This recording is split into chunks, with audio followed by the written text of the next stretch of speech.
നമ്മളെല്ലാവരും ജീവിതത്തിൽ പലവിധ സാഹചര്യങ്ങളിലൂടെ കടന്നു പോകാറുണ്ട്.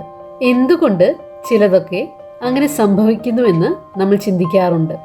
ചില ആളുകൾ നമ്മുടെ ജീവിതത്തിൽ നിന്നും കാരണമൊന്നും കൂടാതെ മാറിപ്പോകുന്നു. ജോലി നഷ്ടപ്പെടുന്നു.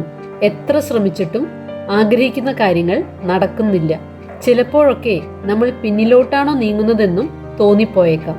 ഇത്തരം സന്ദർഭങ്ങളിൽ നിരാശപ്പെടുവാനും ദൈവമേ എന്തുകൊണ്ടാണ് ഇങ്ങനെയൊക്കെ സംഭവിക്കുന്നതെന്ന് ചിന്തിച്ചു പോകുവാനും സാധ്യതകൾ ഏറെയാണ്. എന്നാൽ സംഭവിക്കുന്ന എല്ലാ കാര്യങ്ങളും കൃത്യമായി മനസ്സിലാക്കുക സാധ്യമല്ല. കാരണം ദൈവത്തിൻ്റെ വഴികൾ നമ്മുടേതുപോലെയല്ല. നമുക്ക് കാണാൻ സാധിക്കാത്ത പല കാര്യങ്ങളും ദൈവത്തിന് കാണാൻ സാധിക്കുന്നു. നടക്കുന്ന കാര്യങ്ങൾ ന്യായമല്ല എന്നുള്ളതുകൊണ്ട് മാത്രം ദൈവത്തിന് ഈ കാര്യങ്ങളുടെ മേൽ കൺട്രോൾ ഇല്ല എന്നർത്ഥമില്ല. നമ്മുടെ ജീവിതത്തിൽ ഏതെങ്കിലും കാര്യം നടക്കാൻ അവിടുന്ന് അനുവദിച്ചാൽ തീർച്ചയായും അതിൽ നിന്നും നല്ലത് കൊണ്ടുവരാൻ അവിടത്തേക്കാകും.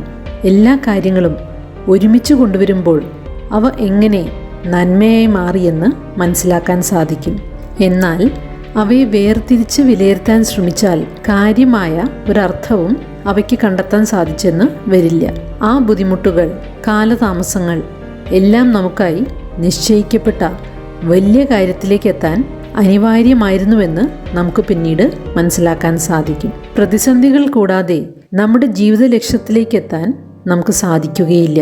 വഴിയുടെ ഡെഡ് എൻഡിലേക്ക് എത്തിയെന്ന് തോന്നുമെങ്കിലും അതൊരു പക്ഷേ ഒരു പ്രൊമോഷനിലേക്ക് നയിക്കാൻ വേണ്ടിയായിരിക്കാം. ആ ഒരു വാതിൽ അടഞ്ഞത് കൂടുതൽ വലിയ മറ്റൊരു വാതിൽ തുറക്കുന്നതിനു വേണ്ടിയായിരിക്കാം. ആ ഒരു വ്യക്തി നമ്മെ വിട്ടുപോയത് അയാളുടെ തീരുമാനമായിരിക്കില്ല, മറിച്ച് ദൈവം അയാളെ നമ്മുടെ ജീവിതത്തിൽ നിന്നും മാറ്റുന്നതായിരിക്കാം. പകരം മികച്ചൊരു വ്യക്തിയെ കൊണ്ടുവരുവാനായിരിക്കാം. അതൊരു ഒരുക്കത്തിൻ്റെ കാലഘട്ടമായിരിക്കാം. നമ്മെ വളർത്തുവാനായി, കൂടുതൽ സ്ട്രോങ് ആക്കാനായി, കൂടുതൽ കോൺഫിഡൻ്റ് ആക്കാനായി. അവ കൂടാതെ നിശ്ചയിക്കപ്പെട്ട അനുഗ്രഹങ്ങൾ പ്രാപിക്കുക സാധ്യമായിരിക്കണമെന്നില്ല. ഈ സന്ദർഭങ്ങളിൽ നമ്മൾ പൊതുവെ ചെയ്യാറുള്ളതുപോലെ ആകുലപ്പെട്ട് നിരാശരായിരിക്കുന്നതിന് പകരം പുതിയൊരു അപ്രോച്ച് നമുക്ക് തിരഞ്ഞെടുക്കാം. എന്താണ് എൻ്റെ ജീവിതത്തിൽ സംഭവിക്കുന്നതെന്ന് എനിക്ക് മനസ്സിലാകുന്നില്ലെങ്കിലും ഞാൻ അങ്ങയെ പൂർണ്ണമായും വിശ്വസിക്കുന്നുവെന്ന് ദൈവത്തോട് പറയാം. ഇപ്പോഴത് മനസ്സിലാക്കാൻ സാധിച്ചില്ലെങ്കിലും പിന്നീട് അത് വ്യക്തമാകും. പിന്നീട് തിരിഞ്ഞു നോക്കുമ്പോൾ എല്ലാ ഡോട്ട്സും കണക്ട് ചെയ്യാൻ സാധിക്കുന്നതായിരിക്കും.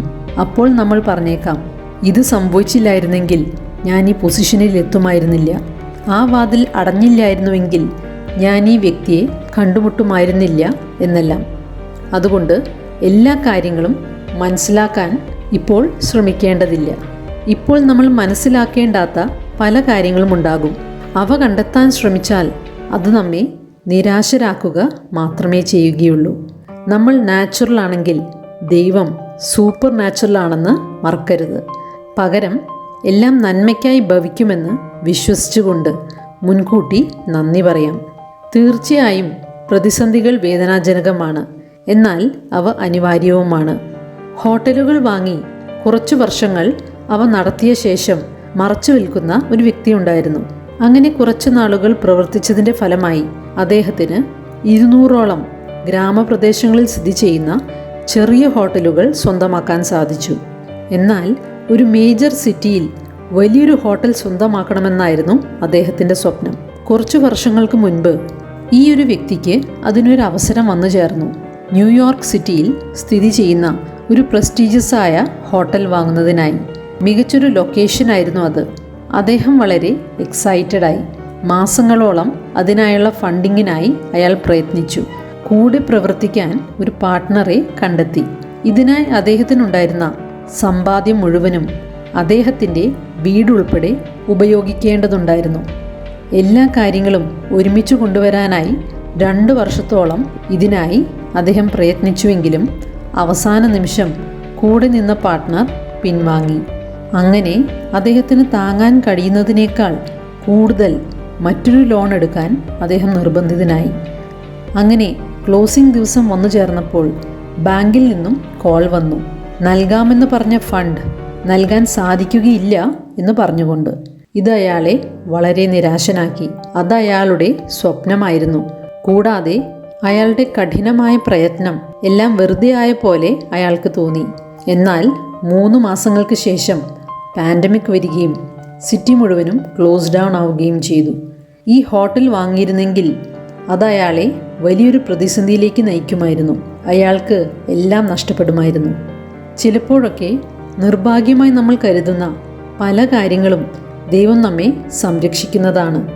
ഇപ്പോൾ നമുക്കത് മനസ്സിലായില്ലെങ്കിലും പിന്നീട് നമ്മളത് തിരിച്ചറിയും.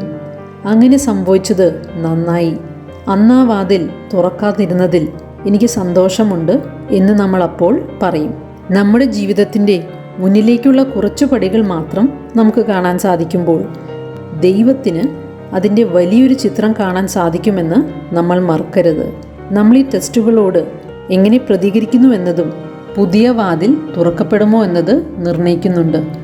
ഒന്നും മനസ്സിലാക്കാൻ സാധിക്കാത്തപ്പോഴും വിശ്വാസത്തിൽ നിലനിന്നാൽ നമുക്ക് മനസ്സിലാക്കാൻ സാധിക്കാത്ത അനുഗ്രഹങ്ങൾ നമുക്ക് വന്നു ചേരും. കുട്ടികൾ പസിൽ കിറ്റ് വാങ്ങി കൂട്ടിച്ചേർക്കാറുണ്ട്. ചിലതൊക്കെ അല്പം പ്രയാസകരമായതുകൊണ്ട് 2-3 ദിവസം എടുക്കാം അത് പൂർത്തിയാക്കുവാനായി. ചിലപ്പോഴൊക്കെ ഒരു പീസ് എവിടെ വെക്കണമെന്ന് യാതൊരു പിടിയും കിട്ടില്ല.